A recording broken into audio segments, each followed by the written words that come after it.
Welcome back to Daily Flash. I'm Mitch English. As we jump into parenthood, the use of artificial intelligence such as Chat GPT has really sparked concerns about plagiarism in high school and even in college. However, little attention has been given to the potential harm that these tools can do to the intellectual development of elementary age kids. Joining us now is Mindy Bingham. She's the founder and CEO of Academic Innovations. We think when we hear it, Mindy, oh, this Chat GPT, it's going to help us make our life so much easier. And then you have the other people that are saying this is really, hey, listen, it's going to change everything. The robots are going to take over. I think people have to get an understanding what Chat GPT is. Will you tell us what your interpretation of that is? Well, basically, Chat GPT is what is known as a chat bot. It is an online tool that's trained to understand and react to questions that you ask it in the chat box. It has a massive amount of information, and it replies in complete sentences, or more importantly, in complete documents. Where before we had to go onto Google and we found a lot of resources, and we then had to interpret those resources. Chat GPT does it for you. It takes away a lot of the work. You say that, how does that make it harmful? Because it seems like if it's giving an opportunity for kids to get that information, how's it going to hurt them? Okay. I think that's a very interesting question and something that we have to look at. And it's, when children are in elementary school, they're learning their basic skills. They're learning how to read, to write, to compute, to think critically. And they have to use their brain power to do that. Yeah.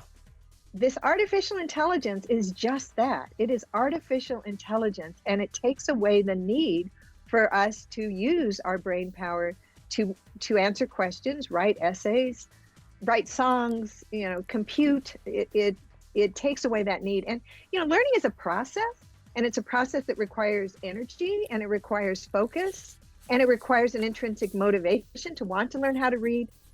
And if our children say, this machine is going to do it for us, yeah, why do we have to do this? Well, that's not good. And I understand there's actually new chatbots that are out there that actually check to see if it's actually plagiarized. So the chatbots are checking on the chatbots, but even still, there's some things that we could do as parents that can actually help out. What can we do to actually limit the use of Chat GPT, maybe even at home or even at school?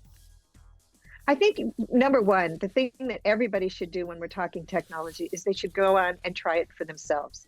They need to go on and learn what it is. And then once they do it, ask yourself, will this take away the motivation of anyone using it to learn something new? And I think you're going to answer the question, yes. So the next thing that they can do is go to their school boards, go to their teachers, and they can advocate for them to pause putting it into the classroom. Pause until we have educational research that tells us how to use it. And that's important. We've created a fact sheet for parents, and it's located on our website, careerchoices.com, that they can download and take to their schools, take to their teachers, to talk about these things so that people look at it with that frame of mind.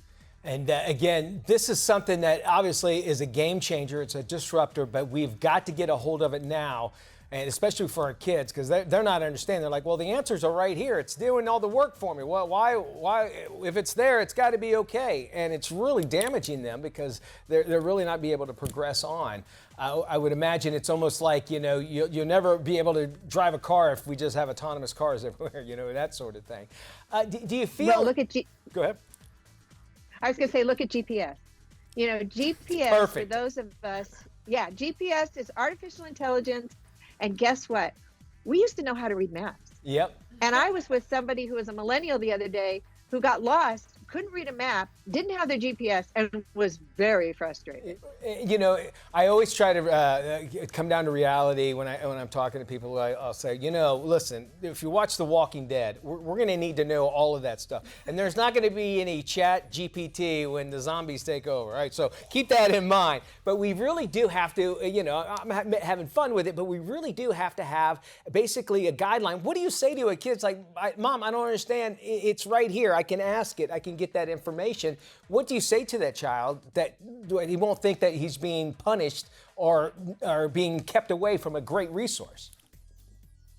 Wow, that is a very good question. I guess my first session, and for really young children, keep it out of their hands completely in the Yeah. very beginning. I mean, look, we ban alcohol, we ban cigarettes, we even tell them what movies they can watch.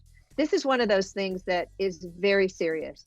Don't get it in their hands in the first place, because once the genie's out of the jug, it's going to be hard to have that You're right. conversation.